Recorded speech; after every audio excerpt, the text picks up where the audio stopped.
College basketball had itself a moment this weekend, and like most modern sports moments, it came with controversy, context, and a Gus Johnson soundbite that immediately set the internet on fire.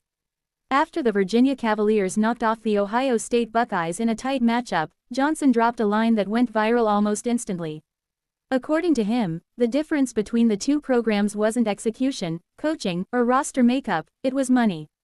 Specifically, that Virginia paid for it, while Ohio State gave all their money to Ryan Day. That comment hit like a stray from half court, and while there is some logic behind it, calling it reality might be a stretch. Let's start with the obvious. Gus Johnson isn't just any broadcaster. He's one of the most recognizable voices in American sports, and when he speaks, people listen. His excitement, his passion, and his willingness to lean into drama are why he's such a massive presence. So when Gus Johnson takes a jab like that, it's never accidental. And to be fair, he wasn't completely wrong. Ohio State's basketball roster reportedly operates with a total compensation pool that doesn't crack $5 million. In today's college football landscape, that's pocket change. There are quarterbacks across the country making more than that by themselves. Meanwhile, Ohio State football, led by Ryan Day, sits comfortably among the sport's financial heavyweights. So yes, Ohio State clearly prioritizes football. That's not breaking news. That's just business. Where Johnson's argument starts to wobble is when we pretend that this is some kind of failure or miscalculation by Ohio State's athletic department. Because if you're playing the numbers, and every major athletic program is, football simply matters more. Winning games in March is fun. It's exciting. It brings prestige. But winning games in December and January, that brings an entirely different level of money, exposure, and long-term value.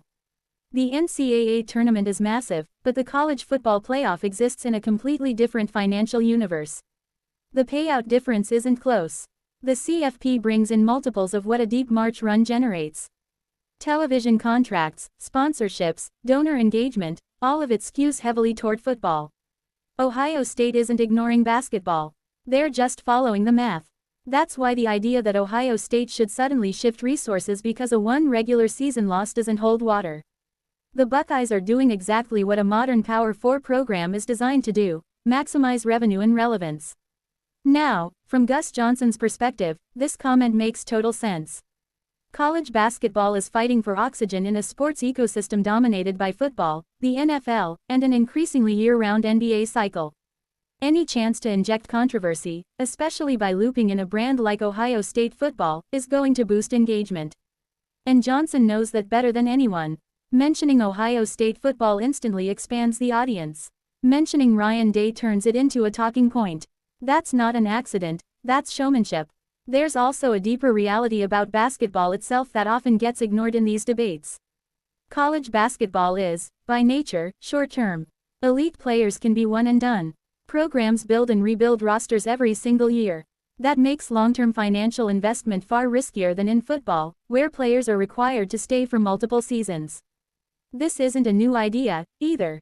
Charles Barkley has openly said he wouldn't spend no money on basketball recruits at Auburn Tigers, but he'd strongly consider doing so for football. That mindset isn't rare, it's common among donors who want sustained impact, not a one-season flash. Football players also face a harsher professional reality.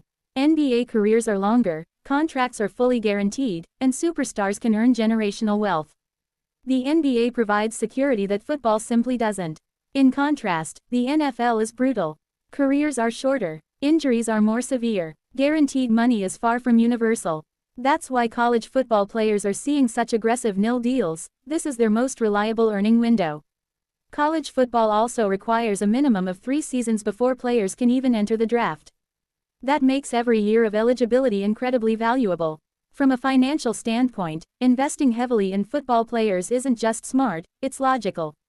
So when Johnson frames Ohio State spending as some kind of misstep, he's ignoring the larger ecosystem. Football drives emotion, revenue, and national attention in a way college basketball simply doesn't anymore. That doesn't mean basketball doesn't matter. It just means it lives in football's shadow. And Ohio State knows that better than anyone. The Buckeyes aren't failing at basketball because they prioritize football.